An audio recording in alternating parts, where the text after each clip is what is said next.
Ay nga po pala, meron nga po pala akong nabalitaan nga po pala, bagong bukas nga po pala, ito nga po pala ang The Garner Sports and Bar Restaurant. Ay, isa nga po pala rin nga po pala itong kainan, hindi mawawala po nga po pala dito ang kainan. Siyempre kapag food vlog talaga, nandyan ako dyan. Yan.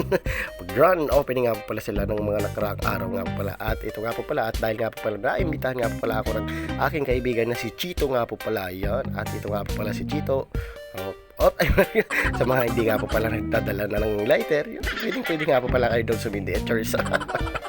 Yan. At syempre nga po pala, at hindi ko nga po pala makakalimutan ang aking produkto nga po pala. Yan. At salamat nga po pala dito kay Sir, at bumili nga po pala ng Fisher Hut ko nga po pala, at kay Chito Miranda este Abila nga po pala. Yan. Ako nga po pala, wala pa nga po pala na customer, at ito nga may kumakanta rin nga po pala, makakapag-relax nga po pala kayo dito, at meron nga po pala talaga dito billiard, at meron rin nga po palang acoustic band nga po pala. Yun, at tutugtog rin nga po pala yung si Chito mamaya, at dahil wala pang customer, at mamaya nga po pala meron magsisipagdating nga po pala yan.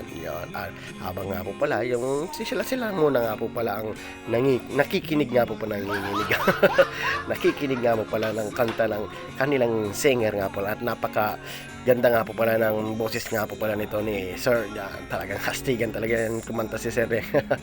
Talagang makakabilib at nakaka-inlove rin talaga pag mga ganyan na boses yan. At dahil nga po palang dalawang band ang tutugtog, mag-acoustic nga po pala, at si Chito nga po pala mamaya ay magtutugtog rin nga po pala. Yan. At ito nga po pala ang kusinero nga pala, si Chef si Brad. Yan. Shoutout nga po pala niya kay Brad nga po pala. Yan. At hindi nga po pala mawawala yung billiard kapag gusto niya nga po pala mag-relax nga po pala, para matanggal-tanggal rin nga po pala yung mga stress nyo.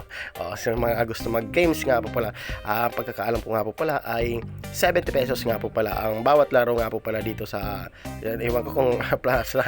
At ito na rin nga po pala, at napalaro na rin nga po pala ko yun, napapasok ko pala at napakagaling ko nga po pala, talagang yung pamato pa talaga ang papasok. Ay, kala ko yung puti pumasok. Yeah. At napakasarap nga po pala maglaro nga po pala dito ng billiard, at mawawala nga po pala yung mga stress nyo kapag nag-games nga po pala kayo. Wag lang nga po palang postahan, at tamang laro lang nga po pala dito sa bar na to, na sa The Garner. Ito na nga po pala, malabata Reyes lang ang kalabang ko dito. Napakagaling talaga ang kalabang ko. Nako, patay, talo na naman ako nito. Placing lang talaga ako ni Brad. Yun. At ito na nga po pala, tinira ko na rin nga po pala itong bolang ito para makapasok ko na naman yung bolang puti. Puti talaga pag ako tumitira, puti talaga ang maano. At pagkatapos ko nga po pala maglaro ng billiard, eto na nga po pala, swerte nga po pala ako, at dahil meron na rin nga po palang customer, ako pa talaga swerte. Yan, at pinakilala nga talaga ako ni dito. Yan, siyempre makipagkilala tayo. Yan. Itatos talaga pang hindi ko. At mahihain rin nga po pala talaga ko sa babae, kapag babae talaga mahihain talaga. Yan. At eto na nga po pala, meron rin nga po pala nagsipagdating nga po pala, at meron na rin nga po palang nag-iinuman rin nga po pala. Yan, sa mga gusto nga po pala mag-chill nga po pala dito sa restaurant na to. Yan, The Garner. Napakasing pangalan pa lang talagang astigan na. At eto na, mukhang manaara. Marami na kami naubos na inumin. Hindi naman sa akin yung inumin yun. Yan, at eto na rin nga po pala.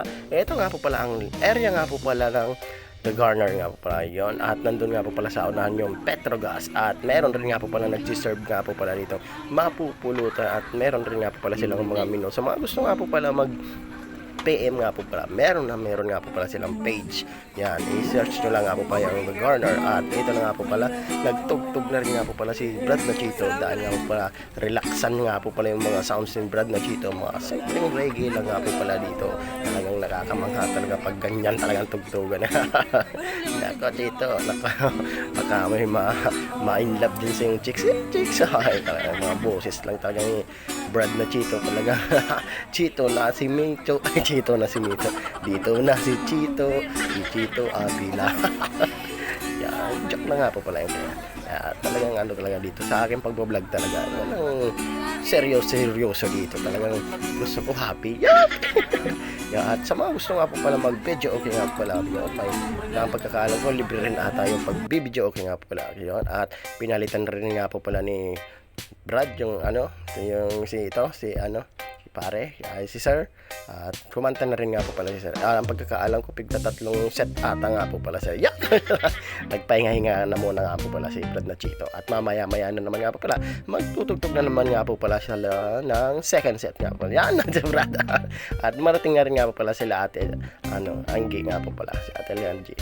Yon, at nandito rin nga po pala ang vlogger na nga po pala si Nurse Lacochero na si Ninoy. Yon, the Garner na talagang nakakapag-relax nga po pala talaga dito kapag pupunta ka dito. Yung lang, tamang chill-chill lang ba.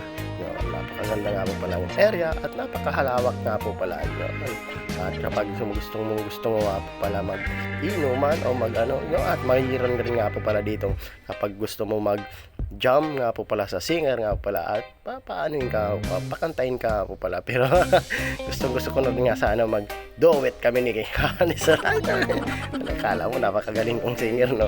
Thank you for watching. Don't forget to like and share na rin nga po pala mga katatots yun. Thank you very much.